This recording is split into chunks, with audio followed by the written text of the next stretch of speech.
So I think some people do ask in hopes of getting a truth about Judaism, and that's not something I feel like I'm in a position to provide. And as I wrote in my article, there's a critical mass of Jews, and I would include many Reconstructionist Jews. It's a very liberal, it's a very progressive movement in Judaism, a small one. A lot of Reform Jews, and certainly some conservative Jews, would say there is not a Jewish truth, an absolute Jewish truth, about many things in life. There may be a few things about which there are absolute truths, but not a lot. And that kind of led me to my own general viewpoint, which is, I think, pretty postmodernist in the sense that I see truth as something that is a construct that is created by society, as well as individuals and groups in their perceptions of things. So that's not to say there aren't facts, but what you do with those facts, how you put them together and interpret them, that constitutes truth, and that's not something that is absolute. And I think there are some pluses and minuses when it comes to this view of truth. The positive end is if truth is a construct that is, created societally and individually, then it's more difficult, if you embrace that view, it's more difficult to accept the imposition of one person's or one group's truth on everyone, because that truth isn't necessarily the only truth there is. And so that's kind of a way of pushing back. On the other hand, I not infrequently am accused of moral relativism, because people say, well, then you think nothing is absolute and everything goes, and why aren't we all killing each other at this point? And I think that there are things I think are wrong, period. I recognize that there are maybe some societies in history that haven't seen those things as wrong, but I see them as wrong. What that does for me is it guides my behavior and into the world. But I don't know if I can claim that it's an absolute truth all the time.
You reach, and suddenly you know that you can never have dinner alone with a person of the opposite sex, and that's just going to be how it is. That, that's of less value. These conclusions that you reach, I'm talking about Mike Pence. These conclusions that you reach are of less value than this ongoing process to try to better understand yourself and the world around you and the other people around you, and to not be arrogant about it, to be humble about that. So that's about it. Okay, I wrote a column mostly about truth in journalism, and I'll kind of get to that. But I wanted to start with a quote also. Well, actually a couple. I'm reading Lies My Teacher Told Me right now, and it's a really good book. If you haven't read it, I highly recommend it. One is astonished in the study of history at the idea that The recurrence of evil must be forgotten, distorted, and skimmed up. We must not remember that Daniel Webster got drunk, only that he was a splendid constitutional lawyer. We must forget that George Washington was a slave owner and only remember the things we regard as credible and inspiring. The difficulty, of course, with this philosophy is that history loses its value as an incentive and an example. It paints perfect men and noble nations that don't tell the truth. And that's from W.E.B. Du Bois. I don't know if that's the right way to say his name. I've only read it, never heard anyone say it. And then another one from Helen Keller, actually, is thinking is hard because we think we have to reach conclusions. Paraphrasing that a little bit.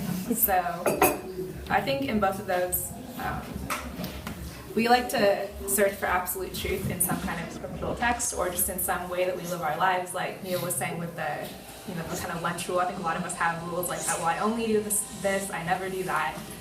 And it's easier because if we live our lives that way, we don't have to think, well, why would I not want to have lunch with someone? What is it in my own relationship or my own life that would cause me to worry about that? And I don't want to get too far into that because I don't want to comment on everyone's life choices. But I think it's important to have self-awareness about ourselves and why we make those choices, and that is probably a lot harder for people. We don't want to go there. So we have our absolute truths and we live by that, and we maybe don't think about what's behind them. So I'll get to my column a little bit. So my column was more about truth in journalism and how we can tell what's true in the news, what's not, where are the biases.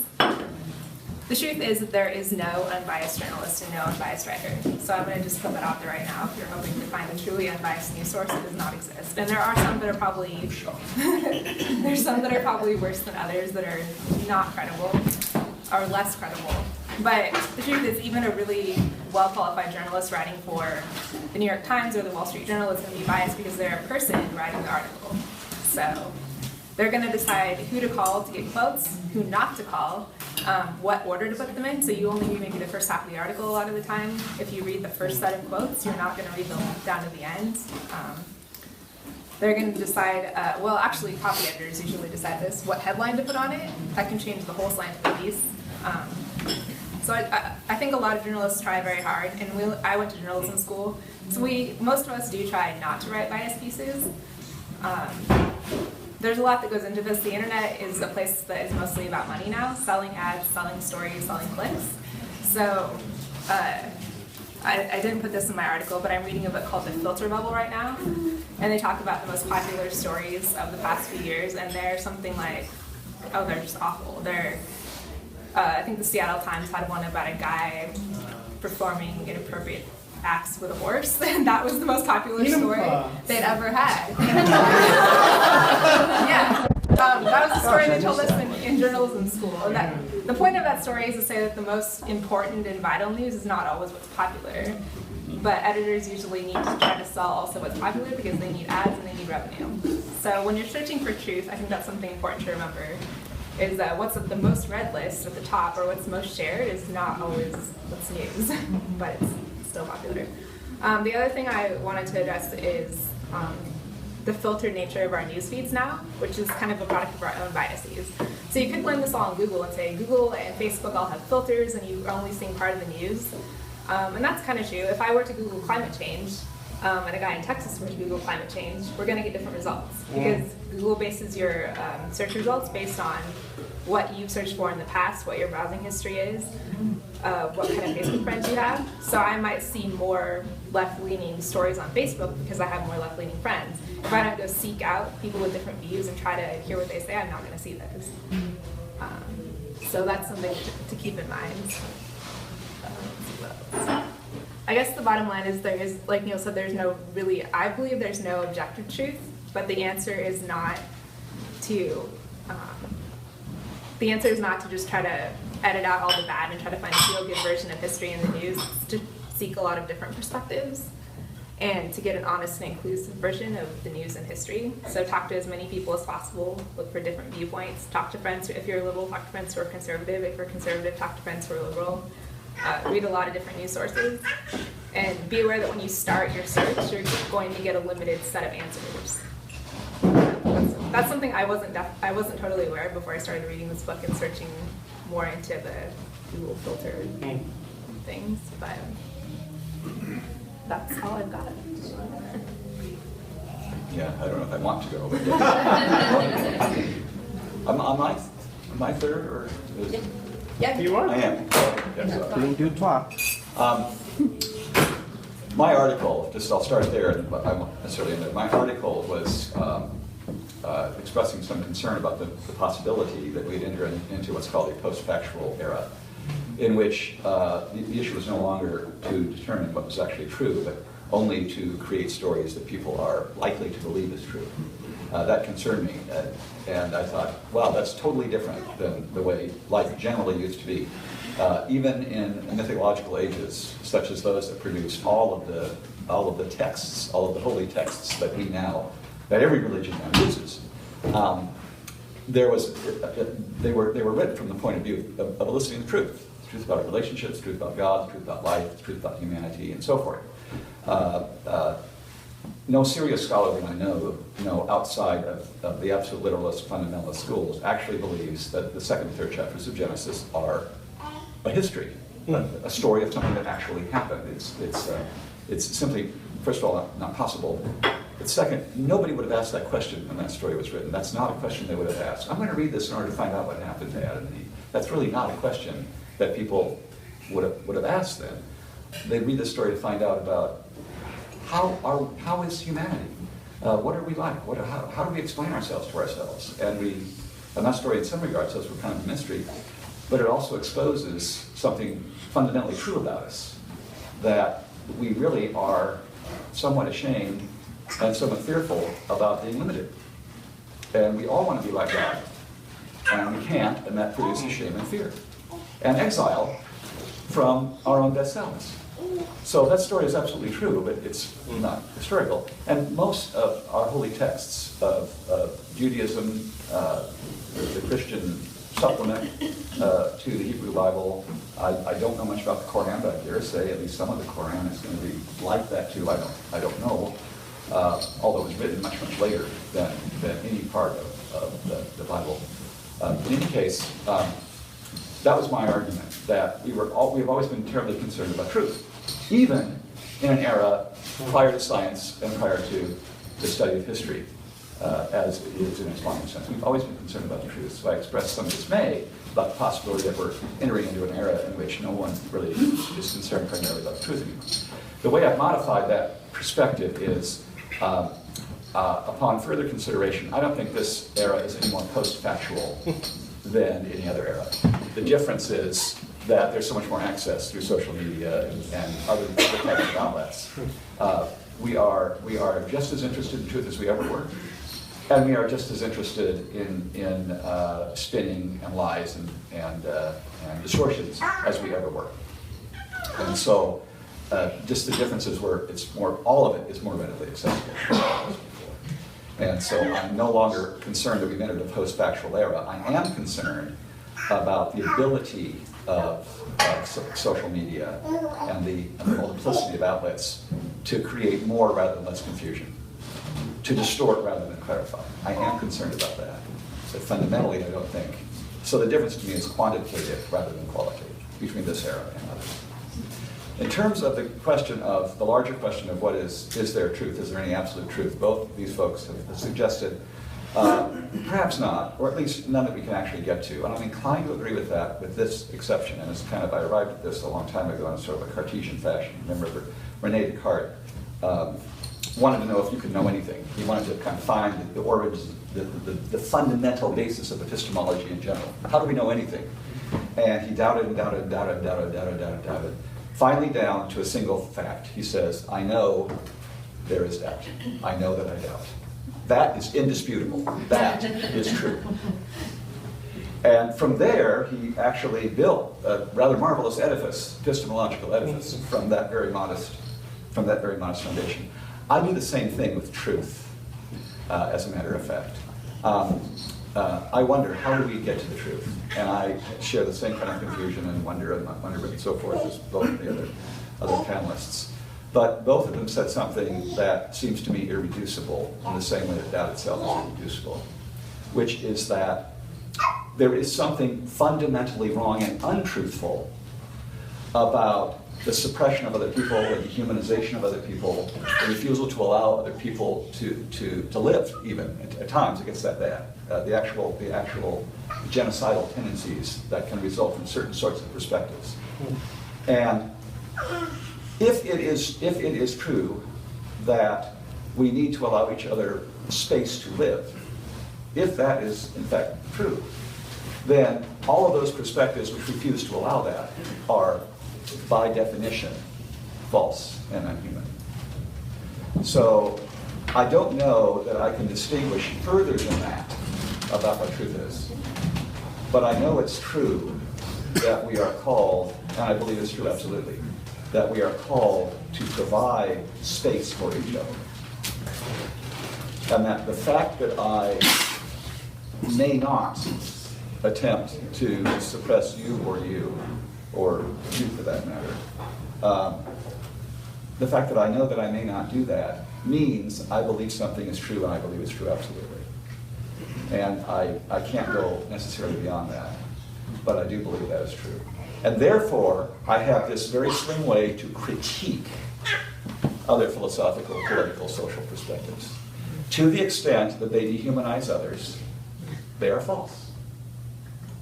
To the extent that they preach the extinguishing of others, they are false.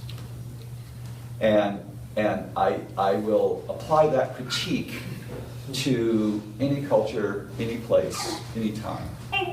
And it rings true in any culture, any place, any time. So that's not a lot to go on. That's a pretty modest approach to what is true, but it's, again, the best I can do.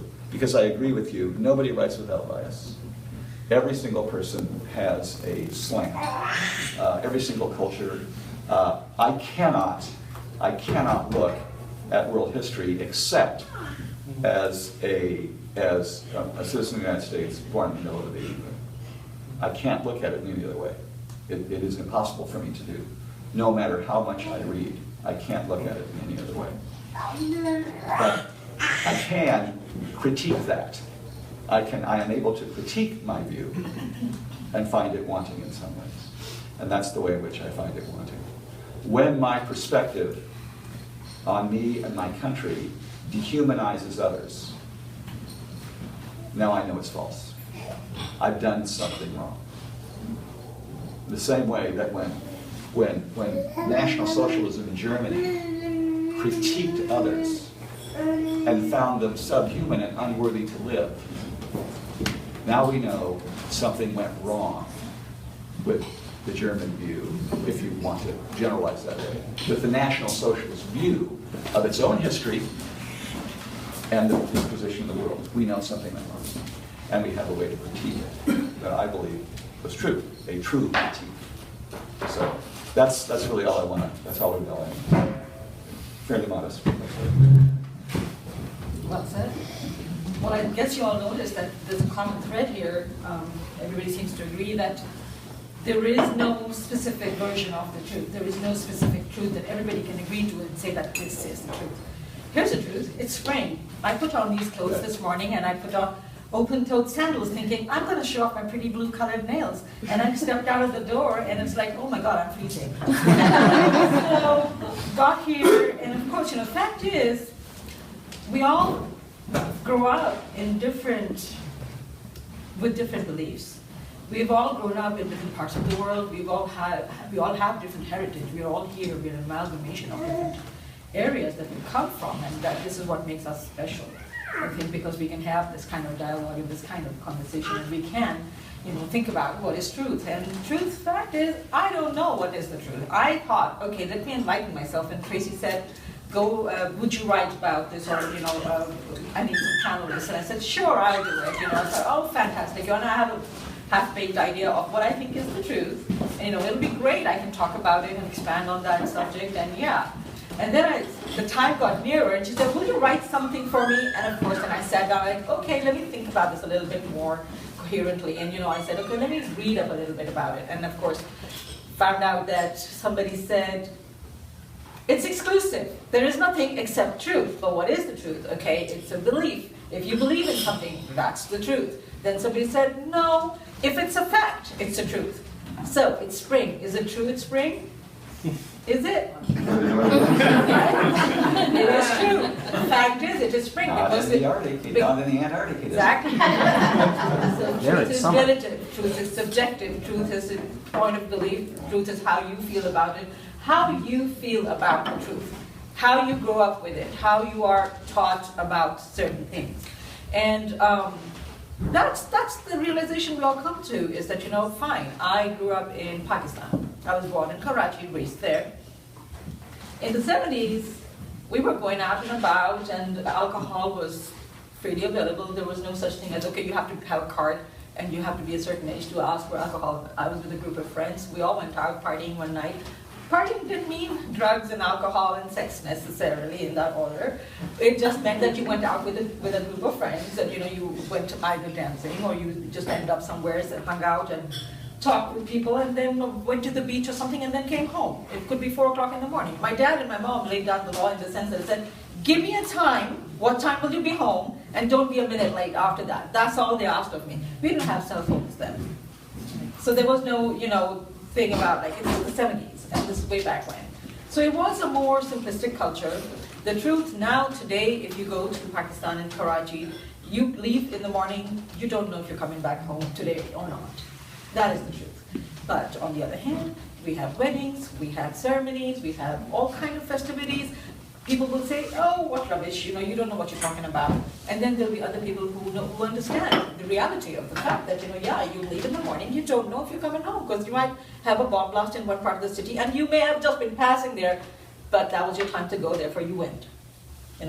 So the more I thought about it, I couldn't pin myself down to writing something, because, as I said, truth is so relative. So here's the take that I have on this.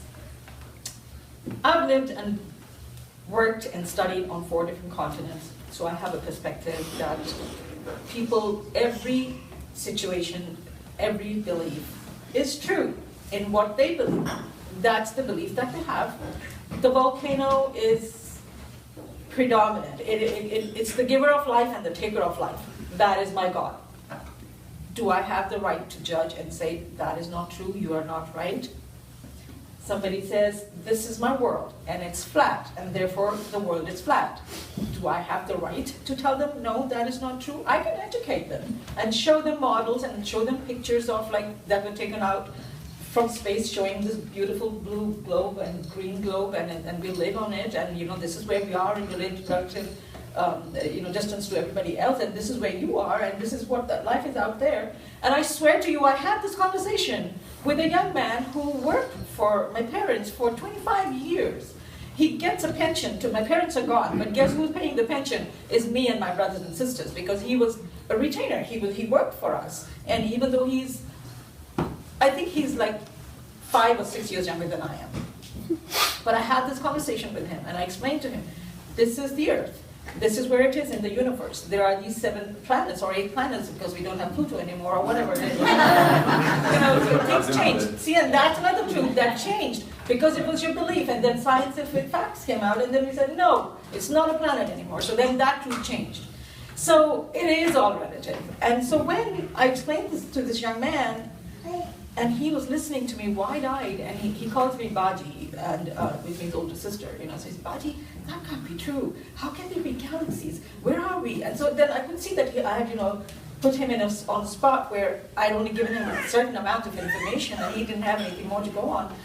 And I stopped and I said, send your kids to school. Don't worry about any of this. You do what you're doing. Send your kids to school. I will help, blah, blah, blah, whatever.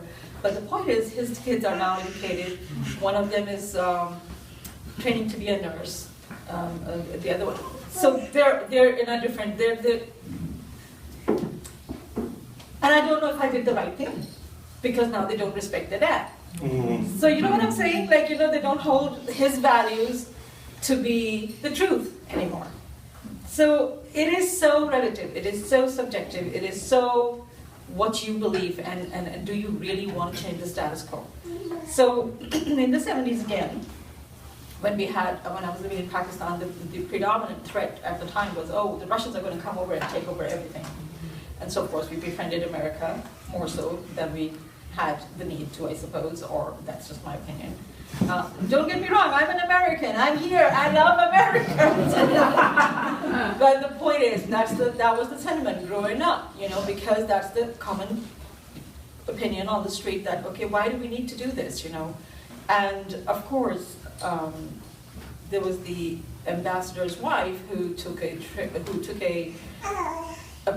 chopper ride up to the northern poppy fields, and she was told by everybody that that's where all route to evil lies, because of all this heroin that's being produced and it's being, you know, carted everywhere into the rest of the world.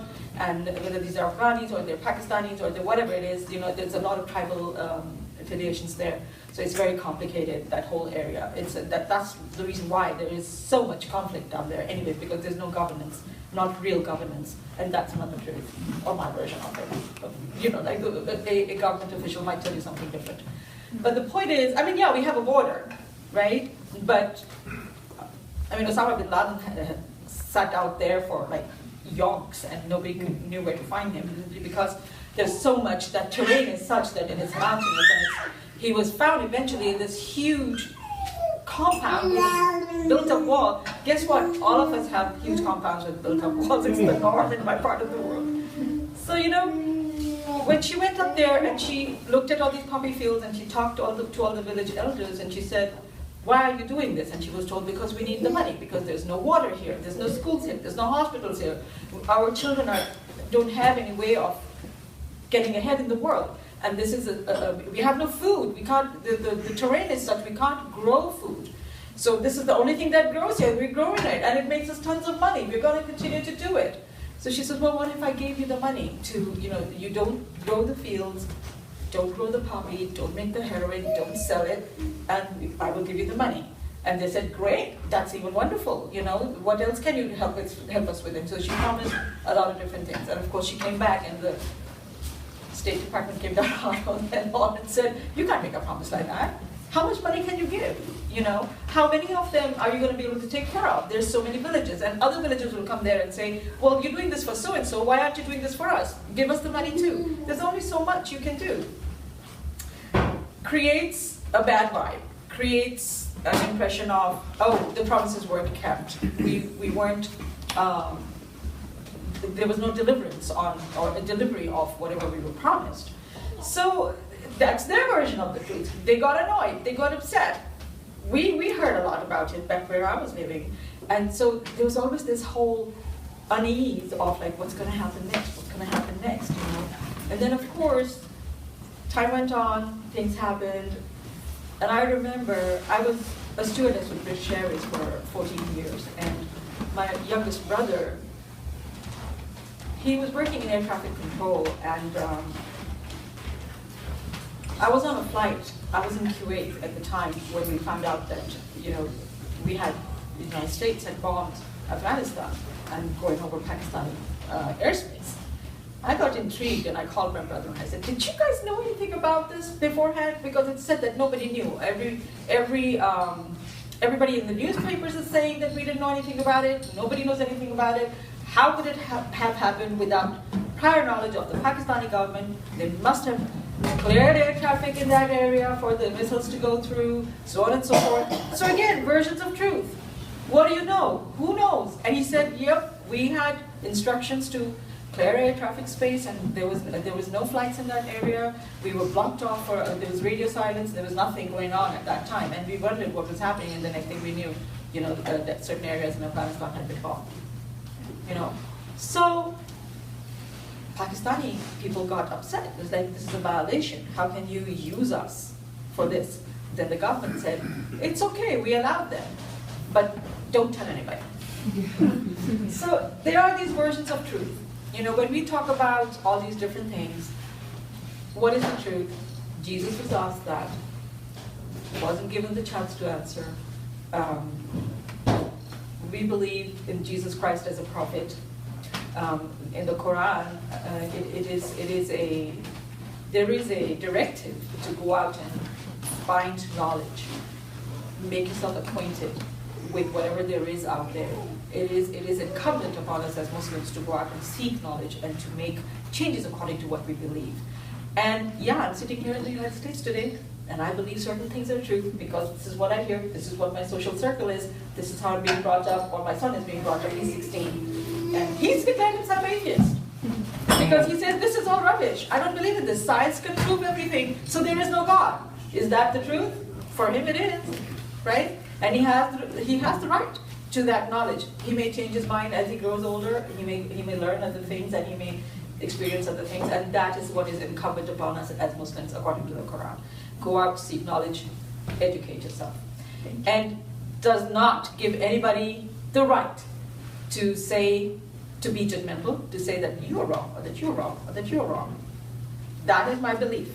And my belief states that live and let live. And don't be judgmental, because when I'm standing in front of my maker, gosh, I don't know. Somebody might turn around and say that I've been calling an infidel. It's a very popular word.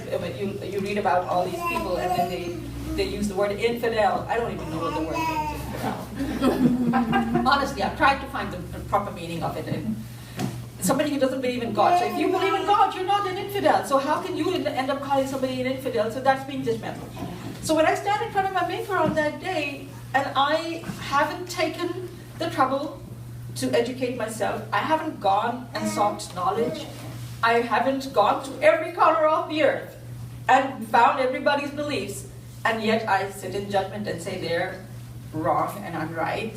Well, and I think it's great that so many people are here and want to have this conversation. Okay. I think Oliver had a question. Yes. He has his own truth, and he's working on it big time. Right. So that's the common thread. Like, who knows what the truth is? It's what you believe. Absolutely. Thank you, guys. Who has the first question for our wonderful panelists? Yes, ma'am.